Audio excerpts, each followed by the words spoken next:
Okay. And hi, everybody. We're here on Facebook and getting started for Tinsel Town Live in just a few moments. So welcome, everybody, to Tinsel Town. I'm going to refresh Facebook so I could see it over there. Excellent. And we're live. So hi, everybody. Welcome to Tinsel Town Live. This is a special time and day of the week because I have a very special guest, and I like to do whatever I can to make things easier for my friends. So today I have with me Sarah Grear, and she's going to join me and talk to me about what her new projects are and what she's doing with her life. It's been a while since we've talked, so I'm going to bring her in and welcome Sarah to Tinsel Town Live. Thank you. I'm excited to be here, and I'm excited to chat with you. This has been a long time coming. We've known each other for about 4 years now. Yeah, I can't believe that. It's been that long. And now we get to catch up today. So, So, like Sarah said, we met first through SoCal Lady Bloggers and LA Latina Lifestyle Bloggers Collective at a women's conference. Well, it wasn't a women's conference. It was just a lot of women were there. It was for everybody. It was for bloggers in Los Angeles. And as a matter of fact, I see in the comments that Anna Lydia, who's responsible for putting that event on, is watching, which is great because, you know, she's one of the biggest advocates for bloggers and she really cares about what they're doing. And I do too. It's nice to catch up with somebody after all that time. And Sarah spoke at that event and gave some really wonderful tips for making your blog better and for writing and using a better style, a more improved and more professional style. I wouldn't say better because everybody's style is great, but she had a really great way of explaining how you can make it even better. And from that point on, we stayed in touch, and I've followed what she's been doing, and she's been very supportive of mine. So, Sarah, tell us about yourself, your background, and what you do. Oh, thank you. I'm gonna share things on Facebook. Yeah, I just shared it too. So I'm really excited about all this technology. It's so fun. So I'm a copy conversion expert, and what that means is I help people with the words on their website to help them sell more of their services and products. So if you're looking to launch your business online, then I usually step in and help people with what they're going to write on their site, help them with their brand story so that they know how to write about themselves and what part of their story to tell. Because people obviously, you know, if you have all of your life experience, you've got to be able to funnel it down to an interesting story that somebody wants to hear. So I help people pare that down. And then I also am a launch copywriter. So if someone is getting ready to launch an online course or some kind of product or service, I actually help them write the emails and their opt-in pages and their sales page. All of that falls under the copywriting umbrella.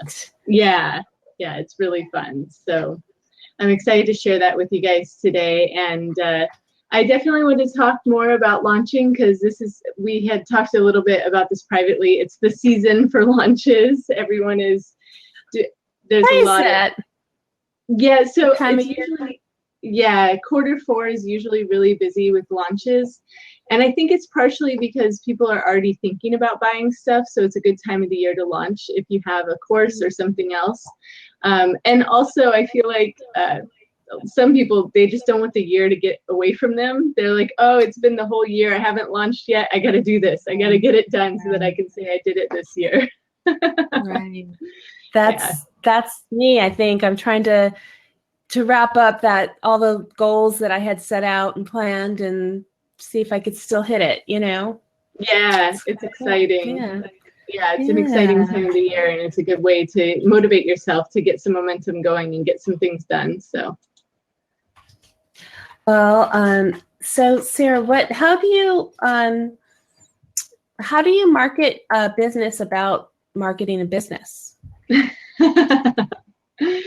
So in terms of marketing your business, for me personally, I like to tie in a lot of what's going on in my life. And so I'll post about that and I'll make it relate to whatever's, going on in the world and is connected to my business. So actually, I think you and we kind of found each other again because I was listed as one of 50 women entrepreneurs to follow in 2017 by Huffington Post. I so saw that come up on something, probably one of the groups we're in. Yeah, exactly. So it's always, if you are published, like if you get published in something, you can go out and share it with people, then people get attracted to your brand, they want to know more, and they'll find you. So that's one way to definitely tie in marketing your business if you help other people market theirs. What is that again, that the title of that Huffington Post article? It was 50 women entrepreneurs to follow in 2017. I'm typing that in. Thank you. Yeah, of course. In 2017. Okay. So that's a really good thing. That kind of goes back for blogging 101, I guess. So the things that we talked about was sharing yourself and sharing your own story and being authentic. And, you know, how much of that is still a part of what you're doing every day with your clients and with your business? Yeah, I still do it quite a bit. So for me, I tend to write more emails now than I do post to my blog. So I like for people who are on my list, which my website is sarahgrear.com, and it's GREAR. And so I like to send really private messages to people on my list about whatever's going on in my world and things that I think they'll learn from. I try to share with them as well. So for example, I went to an event earlier this year, Super Soul Sessions with Oprah, and I kind of did an insider scoop. I did a few emails about like what was that experience like and who all was there and what did I take away from it. So those types of things I like to share privately with my list, and people get really excited because they feel like they get to learn something and get inspired by what I'm sharing. So that's really fun. That is cool. That is really nice. And so when you say share privately, are you actually writing a note to each person just random, or what are you doing? No, I don't write them individually. I use an email platform called MailChimp. I have over 1,500 people on my list. I wish I could write everyone individually. The way, though, that I do connect with my list is I will offer free strategy sessions with me, not all year, but every once in a while I'll open up a few spots so that I feel like I don't just have a bunch of names on my list, like I actually know the people who are subscribed to my list, because I think that Gary Vaynerchuk talks about this a lot. He's really big in marketing, and he says that it's really about the depth of your relationships, not the width. And I tend to agree with that. So I practice what I preach. I help my clients do launches, and I do launches for myself too. Just letting that sink in. It's the depth of your relationship, not the width. Yeah. I like that. I've heard a lot of colorful Gary Vaynerchuk quotes, but I really like that one. That's so true. You know, I have almost 1,400 people on my list, but I don't always feel like I connect with them on a personal level. It's hard to write those emails. It really is. I try to be completely authentically myself, but I don't know if I come across well in writing. So is there any kind of tips you can be willing to give to me right now on just sending that MailChimp email? You know, what is your advice on that? I just want to pick your brain, Sarah. You're so awesome. Yeah, you know, I try to think of, when I do write emails, even though it's going out to a lot of people, I try to think of the person I'm writing to, one individual, and that way it comes off as a really friendly tone. So if you think of, you know, the ideal person that you want to write to, I actually learned this from Elizabeth Gilbert, and she talks about how every book she's written was only to one person. And I mean, millions of people read her books. She's known for Eat, Pray, Love, but she has lots of other books that she's done as well. And she always talks about, just think of that one person that you want to focus on. That way your messaging is really clear and it doesn't get kind of muddled, and it feels more personable when you think of that. So Mel, I would encourage you to think of one person that you would want to write with. Do you know who you would write to? Do you know who it would be? Well, Yeah, my best friend Cindy, she and I talk every day, and she's really in tune with what I'm doing, and I her. We have another show that we do on weekends. It's about art, and it's called Paint with Heart. And she's an art teacher, so she teaches that class, and I take the class, and I'm the co-host. So it's very interactive. People from around the country hop on and do the projects, and we send an email out. She does, but we work on it together. We collaborate very much on the wording and everything, because she thinks my wording is better than hers, but she's great. I'm just encouraging her. But we do it together. We send an email out every week, and then so she's kind of helps me. Like, she'll ask me, "Did you send your email? Did you do your theme of the week?" I mean, she's great, and I never expected to have a partner like that. But yes, if I think that she'll approve, or if I write it in a way that I know she'll understand, that's going to be the real me. So that's who I would have in my mind when I'm writing it. That's a good tip, because right now I kind of try to blanket it for everyone, and it's hard. Yeah, it can trip you up, and I think it's easier just to focus on one person and know that the message will land, because it is more personable. Yeah, that's a great one. Well, thank you. You're welcome. Okay, so walk me through what you do for your clients or your business. What's happening in your world right now that you want people to know about? Yeah, so like I said, I've been really focused on launches lately. So I recently helped Hillary Rushford. I don't know if you know who she is, but she had a launch where she was getting ready to offer a challenge to people. So she had people do 10 daily actions where they would participate and they would post what they learned from her. And then that was leading up to a program that she was offering called Elegant Excellence.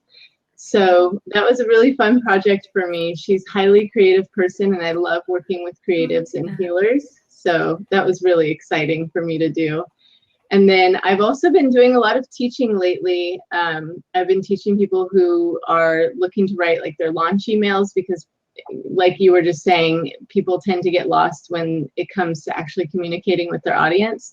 So I've been working a lot on training people and helping them with that. And it's just been so inspiring to see them learn and be a part of their journey. I just love that piece of it. So it's been super fun. That's really cool. Oh, I see your face just light up. You know, when we're doing something that we love and we're helping other people, it just is so it just feels good. It feels right, and it makes us happy. And I can see you just thrive on that.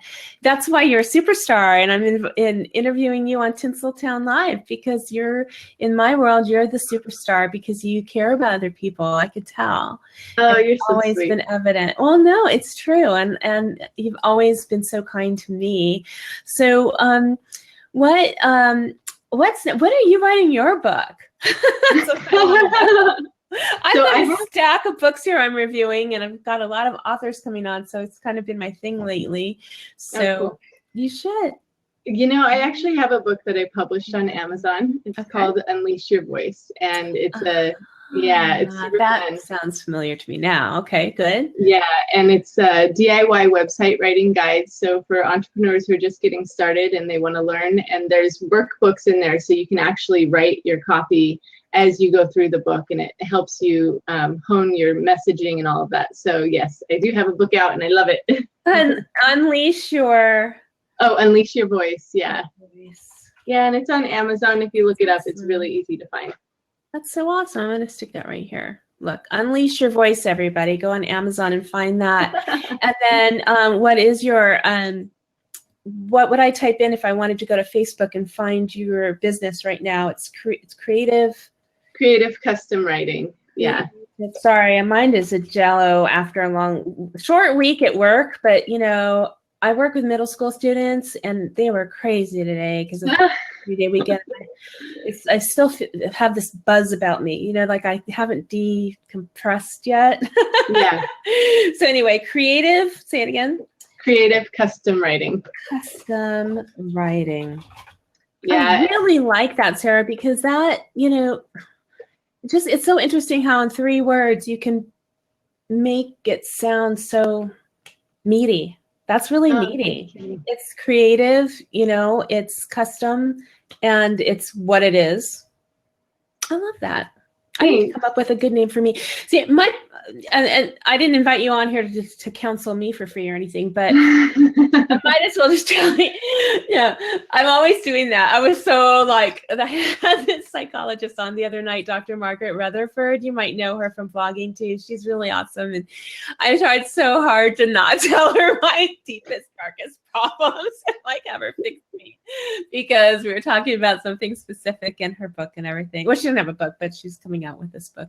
But anyway, so what I think what I find is a common problem, not just for me, but for other people who ask me for advice. And I'm like, I don't know the answer to this is, when we're bloggers or writers or, publishers or just people, sometimes it's hard to ask for money. Sometimes it's hard, I find it hard. Like, I have these great ideas. Everybody says they're great. I put it out there. I put a price on it and I try to sell it and nothing. Crickets. Like, what else do I need to do? So it's just the online selling is really, really hard for me. And a lot of people that I know. Is there a little nugget of wisdom that you can give to at least keep us motivated? Yeah, this is such an awesome question. So, this is why I like that you're asking what's on your heart, because if it's on your heart, other people are thinking about it too. All right. Yeah, this is really good. And I would say, and this is all about launching, right? There's a certain amount of strategy that needs to go into selling online. And the other part of it is finding your strengths, what you're really good at, and using that to help you sell whatever you're offering. But having a launch map and having a strategy in place is usually where I have people start, because also the creating a sales page for what you're offering, because if you have a sales page, you'll get really clear on your offer, and you'll know the more clarity you have, the more people will be attracted to what you have to offer. So I would say start with creating a sales page and a launch map, and that'll totally help you. And the thing is that you'll see when other people are selling their service or product, you'll see them have these really big launches. And I always tell people, don't compare yourself to that. You've got to simplify your plan and start where you're at instead of looking at, what everyone else is doing. You've got to figure out what makes the most sense for you, and then you can scale up your idea later. But for now, really simplify.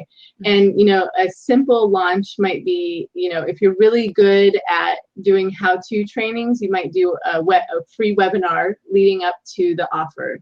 And then after the webinar, send them some emails to remind them that you have something to sell or something to offer. Okay, I'm going to be, like a good friend here and tell you that is the last thing that I would do. That's the one thing that I don't like doing. I don't like going to other people's free webinar only to get to the very end and be told, now you can buy what you think you came here for. Even if I did it in my own style, it just wouldn't feel good.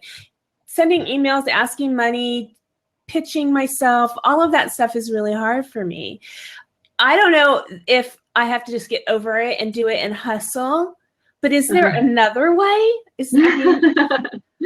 I love it. So if you feel like webinars aren't your forte, then maybe you would do better doing some live events where you're actually in person and you feel more connected to the people. I don't know if what is it within that's not working for you? Is it the lack of connection with the people, or? Yeah, I think it's the feedback. I think it's, oh, thank you. I have some comments on the side and people are saying that's hard to do for me too.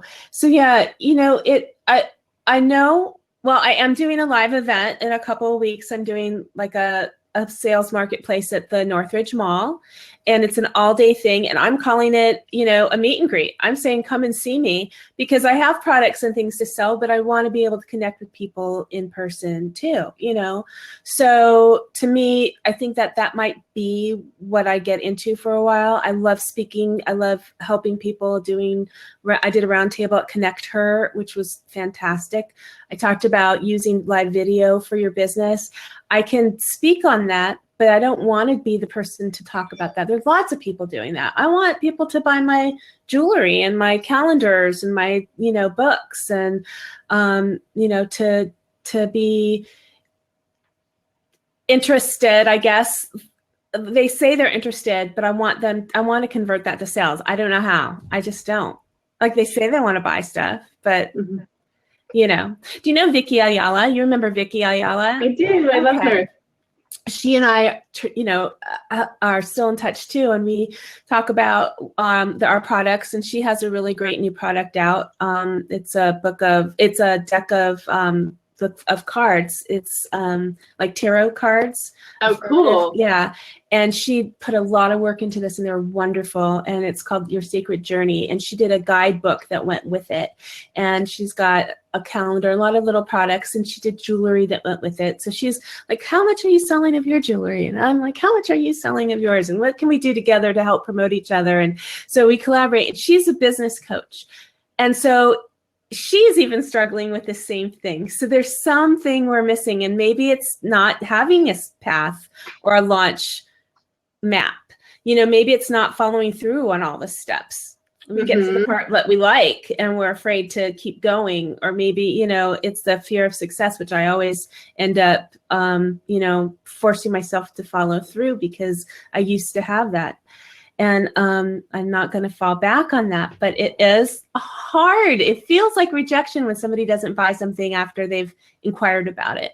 You know? Yeah, and I think it's good to keep in mind that only a percentage of people will actually buy what you have to offer. So even if you have like a big list, not everybody's going to need what you're offering at that specific time. It may be, you know, like I just said, bad timing for them. And maybe later they'll end up buying from you. So you just gotta, there is a little bit of a willingness to know that not everyone needs what you're offering right then and there, but it doesn't mean that later on they won't become a customer, or there won't be a relationship that'll come out of that later that would be beneficial to both of you. Yeah, but it's interesting because you like doing these interviews. I think you would be really good if you implemented a telesummit and you offered what everyone was teaching at the end of it. That would be really cool. Again, but you'd have to be willing to do the emails and sell it. And if you're feeling like your strengths are in person, then I would totally recommend doing more live events and really leaning into what you know you're good at. Yeah. Yeah. You know, it's funny because it's hard. Like I tell people, don't start new things, but then I do it because I always come back to doing what I love doing the most, and I enjoy doing it, and I do it for free, you know, which is the interviewing and doing live video. Whether I'm live in person at an event, I'm still streaming, or I'm sitting at home doing interviews like this. And I love doing that. I want to do that more and just kind of figure out how it all comes together. And I think a lot of creative people are that way, because then it's like, oh, but let's try this, and we really get at it, and now we want to sell that thing or write that book or speak about that subject. And then, you know, I can't say, as a person who's supportive of people's life and living their dreams and following their heart, I do all that. So I can't say don't do those things. So I think it's important to do those things for yourself. But when you're in business and you want to make money doing something, I think it's more important to stick with a plan. Yes. So I'm always flipping all over the place. And I've had close friends ask me, what are you doing now? You know, how many Facebook pages and how many Twitter pages and Instagram pages are you going to have? And I think, well, you know, I want to keep that separate because, you know, I'm focusing on that. Well, really, it just spreads you thinner and thinner. Yeah, it does. And I think it is good to kind of test the market for things that you're offering and see which one's getting the most traction, and then focus your energy there. That would be. That's a good thing to do. And then you ever come back to your main hub?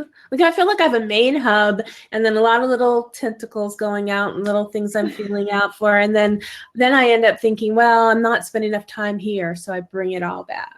You know, it's interesting. You're reminding me, when I first started as an entrepreneur 4 years ago, I started my online copywriting business. And I remember reading The $100 Startup by Chris Gayaboo. It's or Gillaboo. I don't know how to say his last name, but this book, it teaches you how to create like a really simple business plan.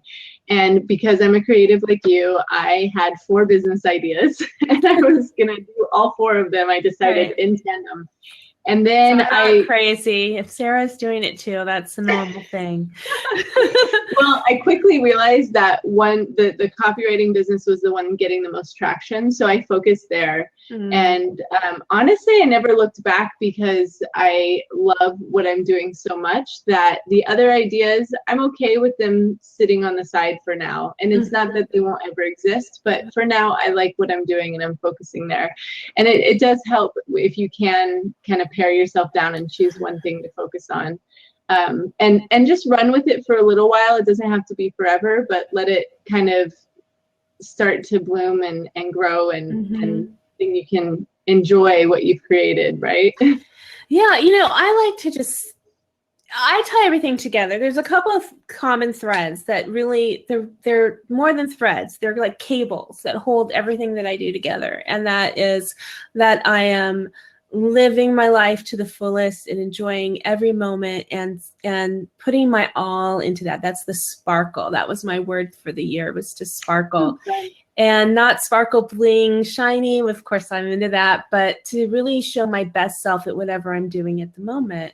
And so if people are interested in lots of things and people are deep and like, I had met Martha Brett Schneider, who wrote a book about her photography and how her pictures of micro pictures of flowers from her master garden is what helped her come through and heal from having breast cancer. Oh, it's beautiful. Yeah. And so like she was able to share all these different aspects of herself and her life and make meaning in it. And so gardening, photography, and cancer don't really have a lot in common, except for that was what made her life special and meaningful. And so like for me, it's mandalas, jewelry, art, social media, and mindfulness. And so, I try to bring that together in a way that it sets an example that you can do it when your heart is in it. And then, it's also about following through and seeing that vision, knowing what it is you want and going for it. So try not to be too confusing to people. When I start something new as a lifestyle blogger, it's great because, whatever my interests are, I have so many different things that I've got that I interview people about, like parenting or psychology or depression or, gardening. It's like crazy. It's like whatever, because it's about people, So I love that. but then when it comes down to like trying to get some value back, trying to earn something for all the effort that you're putting into it, it's always been a challenge. That part's always been a challenge for me. I'm just not really a money person. Like I want it, but I don't live and breathe and think about it. That's terrible.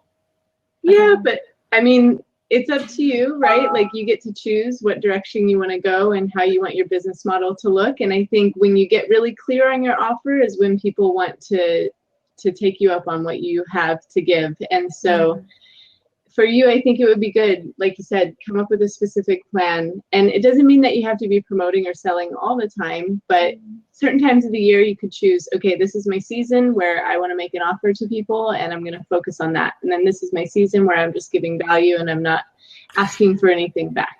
That's a good idea, because I'm in that season right now, and it's because it's the end of the year, like you said, with launching and finishing out the year. And it's like, okay, I've spent a lot of time making and creating and connecting with people and casting my net and expressing myself, and all of this now it's going to come to a head where I've got to unload some of this stuff because I want to start anew for next year, and see where that takes me. And so if it's not sold, it's going to be all Christmas presents. But I came up with an idea. Like one of the things that emerged on its own is the gift box set.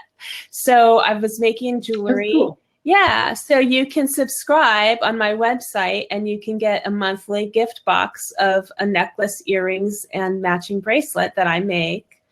And if you have specific, like I can't stand silver, you just tell me that and I'll keep that on file.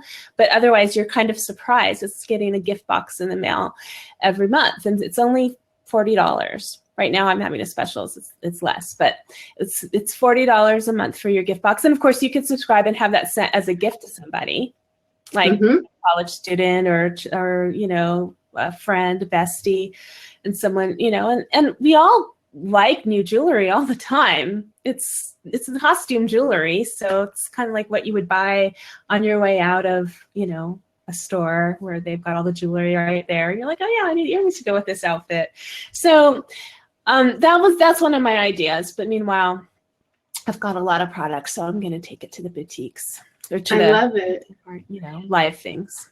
Yeah, and in terms of doing an online launch for a subscription product, you could actually target your audiences and figure out who exactly is the product for. Because again, the clearer you get on that piece, then the more people will be attracted to it. So I know you had named a few different types of people, but I think if you put together a targeted launch and you chose specifically who you wanted to get the product in front of, I think you would get a lot of traction with doing a launch like that. So it might be helpful. I'm excited for you though. It sounds like an amazing idea. Thank you. That, you know, that is what they say, know your avatar, or, you know, and just now I think everybody should have jewelry and lingerie.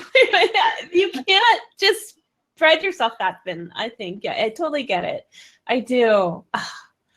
Why? You know, it's not hard if you know what you're doing. And I think you've really inspired me to kind of go back to those roots of making a launch map. I love that terminology, because I like to do mind mapping and plan things out, and kind of, because I'm so creative, I need to kind of rein it in, and having an idea of what I want to do that fits my personality, but I haven't done it for this thing that I'm trying to, you know, do. So it's interesting. So that really does help, Sarah. What else do you tell people? Well, you caught my attention too with the part that you said you like to mind map. I'm curious, do you have an online tool you use? Because I have a few I could share with your audience that I encourage my clients to use. Yes, I have a mind mapping program that I endorse and that I use, that I've taught, but I would love to hear what you are doing, what you recommend. It could be the same one. Yeah, let's see. So there's actually 4 that I've heard about, and I use one of them. There's MindMeister, Lucid Chart, Xmind, and then the one that I like is Mind Map in Google Doc. I actually use that one right inside the Google Doc. Mind Map in Google Doc. I haven't even checked into that. I'm going to have to look at that, because I love Google Docs and my Drive and stuff, and so easy to access. That's where it's at. Yeah, I like that. I use MindMeister. You do. I do, and then I teach how to do it just like on paper, because I like to do actual mind mapping, not technology related, but it's you know, that program I've found to be great. It's awesome. So yeah, but so that's cool. So that's what you use for your clients to actually map out their launch. Yeah, exactly. And then we figure out what their strengths are specifically, like we were talking about earlier. So if they're good at teaching how to, then I tell them to do a webinar. They might have this already in mind, what they want to do when we start working together. Or if they're really good at networking, like I think you are, then they'll probably be doing a telesummit of some type. Into that telesummit idea. Yeah, check it out. And then I could coordinate something like that. Yeah, and then if you want to help people get results, a challenge is really good. Doing like a 5-day or a 10-day challenge leading up to your offer. And all these things are just ways to show value to people leading up to actually making an offer. So so tell me more about a challenge. What would you do for that? You kind of, I think I've done a couple of the 100-day promise and the 100 mandalas, you know, things like that. But so if I were going to do a 10-day challenge for a launch, what would that be like? Yeah, so you could invite your lists and do some social media invites as well. Some people run Facebook ads to them, and then you send everyone to an opt-in page so that they get onto your list. And once they've joined the challenge, you follow up with a series of emails each day. Like you said, you did the 100-day.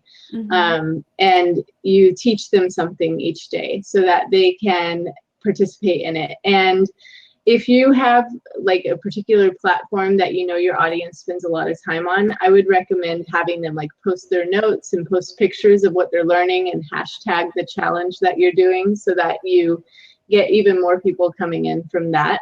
And then on the tail end of the challenge, a lot of people like to give away a few scholarships for high participation. So yeah, and that way you get a few people who are going to get a free seat in your program or whatever it is you're offering so that they get excited about it and they want to participate each day. So there's got to be little triggers in there during the launch that encourage them to participate and want to be a part of it. That's really good. You know, last year I did a coaching Facebook private group where I did live coaching for I call it the holiday hullabaloo.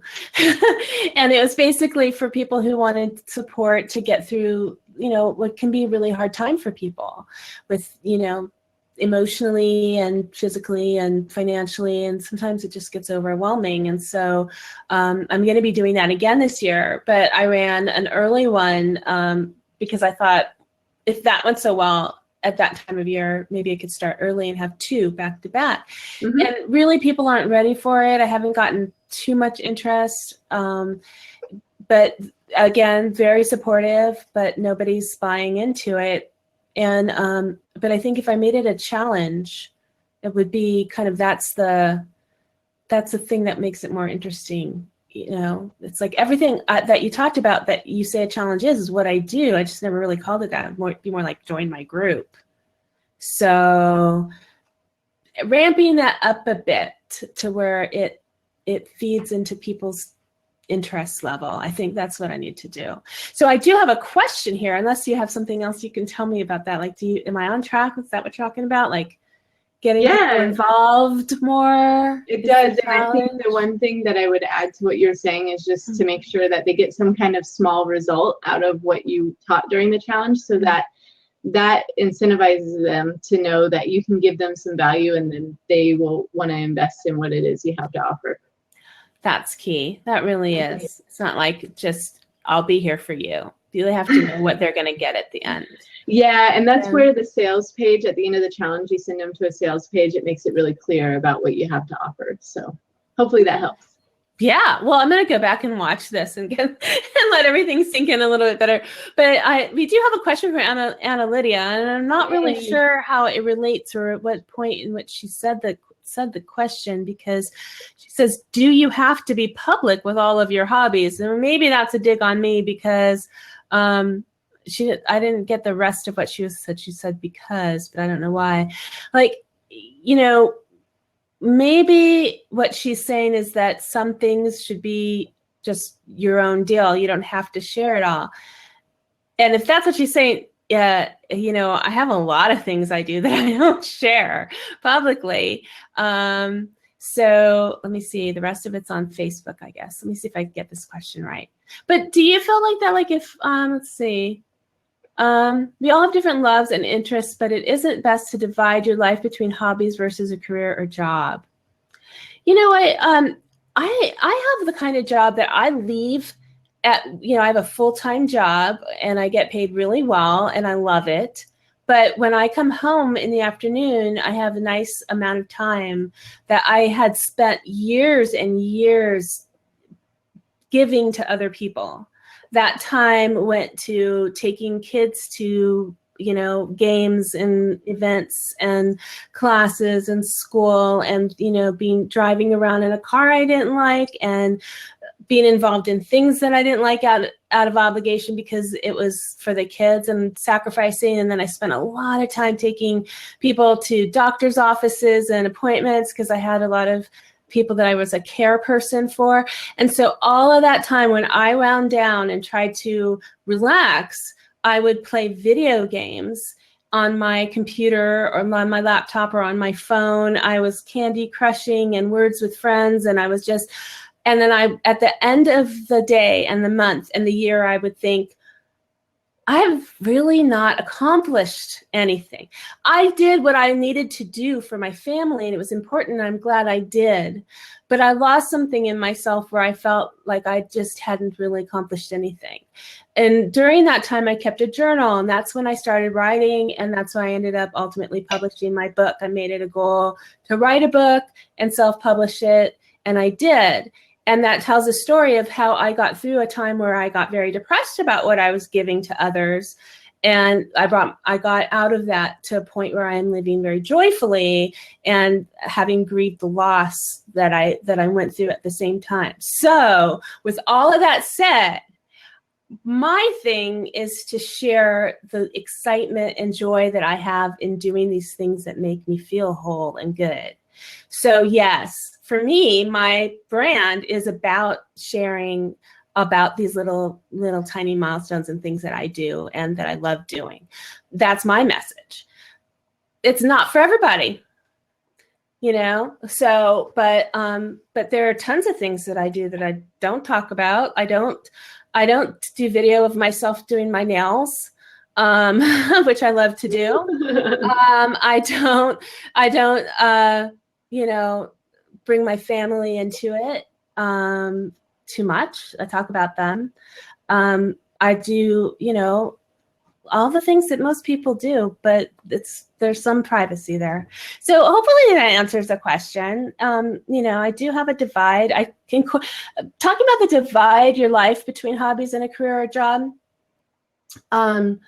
You know, my job, sometimes people take a job that is important for them for reasons that aren't about their passion in life. So they infuse what they're passionate about or what their purpose is into the job, which is what I've done. And I've gotten a lot back from that. But it's not like I wanted my whole life to be a secretary at a school. It's that I can give my gifts as a secretary at a school, and they benefit, and I benefit, and my kids benefit. But then I still, you know, want to do more. Does that make sense?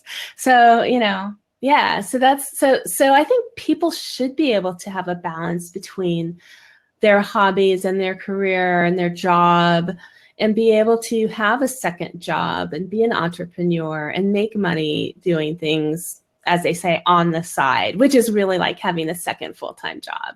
Mm-hmm. So, you know, don't have to do just one or two things when you have the time and the energy. It's literally, I would be just playing Candy Crush or whatever the new game is, Angry Birds, and, you know, whatever it is now. So hope that makes sense. What about you, Sarah? Do you feel like people can have a career and make their hobbies part of what they do? Yeah, I think that, you know, you've got to figure out what lights you up the most. And I think focus in those areas and stay in your lane and do what excites you. So if for you that's having hobbies and having a day job as well, then that's beautiful. I say just own whatever it is you love to do the most. Yeah. And enjoy it, because for me, I haven't had a day job for 4 years, and I absolutely love being a full-time entrepreneur. In fact, I couldn't imagine going back to working in an office or doing something like that. But I totally respect the people who do both, because I think that it takes a lot of consistent action and showing up for what you love. And so if that's where you're at, then that's what you should do. So, yeah. Yeah, you know, I couldn't imagine holding myself back from what I love doing and not sharing with people, because that's kind of what I've built my brand on. It's my tagline for my website is to live your purpose, to find your passion and live your purpose. And that's what I do. And that's what I model for my family and my friends and my audience.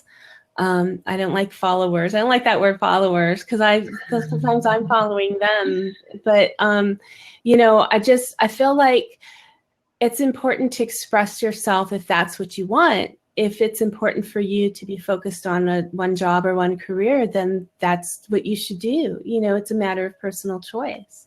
Totally. So, yeah. So hopefully that answers Anna Lydia's question. And if you have any other questions for myself or for Sarah, please type them in and I'll try to get to it. We have a few more minutes. It's almost been an hour and I'm so glad that you're here. Do you have any questions for me, Sarah, about anything? Can I help you with anything? Oh, you're so sweet. I don't have any questions, but I'm excited about what you're creating. And I think it's really cool to just catch up and hear what's next in your world. And I guess I think it'd be good to kind of tell the audience too, and kind of check in. We have like a month and a half left in the year. And so if you are, if you're planning out your launches, now would be a good time. This next week, in fact, before Thanksgiving, it would be really good to plan everything out if you're getting ready for a December launch, because people are kind of offline or traveling quite a bit around the holidays. I will say though, if your audience is really engaged, don't get too caught up on the dates, because if people are really excited about what it is you're offering, they're going to want to buy no matter what time or day of the year. So I know some people kind of get hung up and drive themselves crazy with the dates. So I would just say go for it and see what results you get and test things, and just be gentle with yourself, because there's a lot going on besides just trying to launch things right now. It's also the holidays and all those other things. So, and I'm just good advice. Yeah. So just think about, plan it out and think about it. And maybe it's that you don't get it done by the end of December, but you launch in January. I know a lot of people are planning on launching the first part of the new year. So. Well, I think that's really good advice too, because not to be so hard on yourself and know that there's another month and another year and time, to expand. And if you can't get it all together now, just keep plugging away. But Totally. what I'm excited about is actually this concept that this seems relatively new this year. I might have just not noticed it last year, but having your own Black Friday whenever you want. How because Black Friday, this big day of shopping, has gotten a bad name for itself, and people are getting hurt in line and missing out being with their family and all these crazy things. I'm assuming this is the reason why people are starting to spread it out. Also, maybe just banking on the terminology Black Friday, but to have, to have that in your plan, to be where it's, till you own it and have a day where I just blast it out. That's kind of what I'm thinking. Just spend the whole day online talking about whatever it is, that I want to get out. So. Yeah, you can totally use Black Friday, but make up your own sale days as well. I didn't want to give away my own pitch. That's an idea. Well, yeah, as long as you make it relevant to your brand, I think you can play with it and make it specific to what makes sense for your brand. But you really can do those types of promotions any time of the year. Like you said, it doesn't have to be around Black Friday, but you just got to figure out what makes sense for your brand and what makes sense with what you have to offer. So. Very cool. Very cool. Okay. So how do you want people to get in touch with you? Because after being on Tinsel Town, you're going to get so many, no, just kidding. Seriously, people will see this. What I love about Facebook is it's going to still be there. And within the next few days, we're going to get a lot of views. So let's make sure everybody knows how to contact you. So you're going to type that in? Yeah, I'm typing it in. I actually have a gift for your audience. So yeah, they can go to sarahgrear.com/Miz Meliz, and they will get the free gift that I have to offer. It's the Reveal Your Greatness Guide, and it will help you to kickstart your launch and attract your ideal clients. So I'm really excited for that. Wow, that's awesome. Thank you so much for doing that. If you go to MizMeliz.com/Sarah Grear, you're going to get the video and a little bit of the backstory that I wrote about. And so, a link to that. So we'll just be, helping each other, holding each other up. I just love that. So thank you. Yeah, of course. Cool. And I so appreciate you having me. It's so fun to catch up. I want to get my face above this little box. So, oh, thank you so much. This is just, the time went by super fast. And, I want to ask you a couple more questions if you allow me to give me the time. I want to know, this is what I ask a lot of people on Tinsel Town, because it's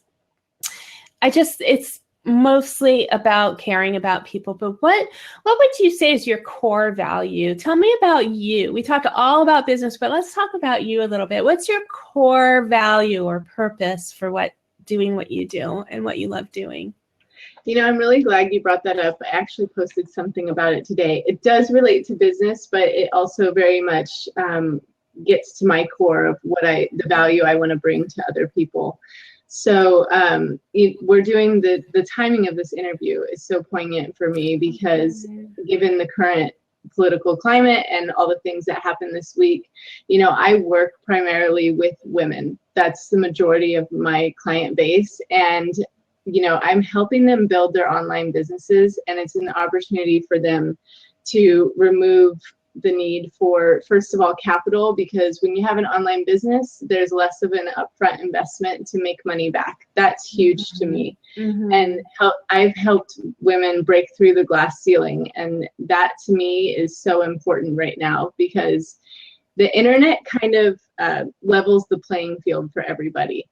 And it's part of what got me excited about creating my business in the first place, because I actually used to, before I had my online business, I worked in the museum industry, and I definitely ran into some roadblocks in terms of being one of the few females on my crew when I would work. Yeah, so what I've helped women create is helping them also close the gender earning gap, and that's really important to me, because it's not something that was available to us like it is now with the internet. It changed everything for us. And so I'm so grateful to be a part of that. I've helped my clients create multiple six-figure businesses with their products online. And it's been just amazing to watch them grow and flourish and be a part of that. And so it's just, yeah, that to me is really what I'm helping women do. And I'm so, so proud of that.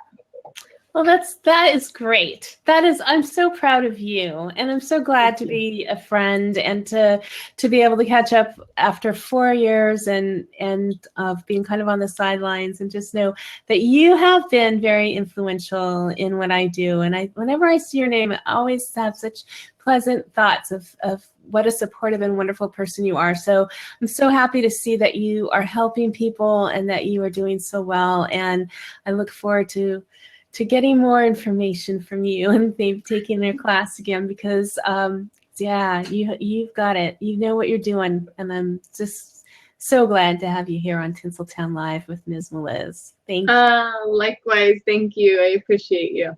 Oh, thank you. Thank you so much. And if you have any other questions, let's wrap it up. It's, a couple of minutes before the hour. And you can find this video here on Facebook as well as on my website at mizmeliz.com. Tinsel Town Live is usually on Tuesday nights at 6 p.m. And coming up this next week, I have my calendar right here, ready to go. Who do I have coming up? Oh, Anna Schlegel is going to be on my show, and I have her book right here. She is this is also a business themed topic, but Anna is going to be coming on. She's got this little book out called Truly Global, and it's about putting your business into the global enterprise, the global markets. And very cool. Yeah, and it's a real kind of like a pamphlet. It's best practices in globalization, and I just think that's really interesting. I don't have a big business. I'm not going global or anything, but I like to learn about these things. So she's going to come on and talk about that next week, and then I have another Thursday, and that's with that is with Gina, I think it's going to be Gina Doyle, and she's a style expert, and she's coming out with a book called Wig Ed, and it's about, she does aesthetic work for women who have suffered from breast cancer and have lost their hair. So she does that kind of work as well as style and fashion. So that's going to be a neat thing. So it's really talking about the things that we love doing and the ways that we're able to help others to succeed. And so you're so wonderful to be here with me, Sarah. Thank you. Good night, everybody. Let me know if you have any other questions, and I'll see you soon on Facebook Live. Thank you. Good night. Bye-bye. The music would play now, but I need new music. So, la la la. Bye. I'm going to turn it off now offline, but we could still be here on Smile Time. Cool. So, good night, everybody.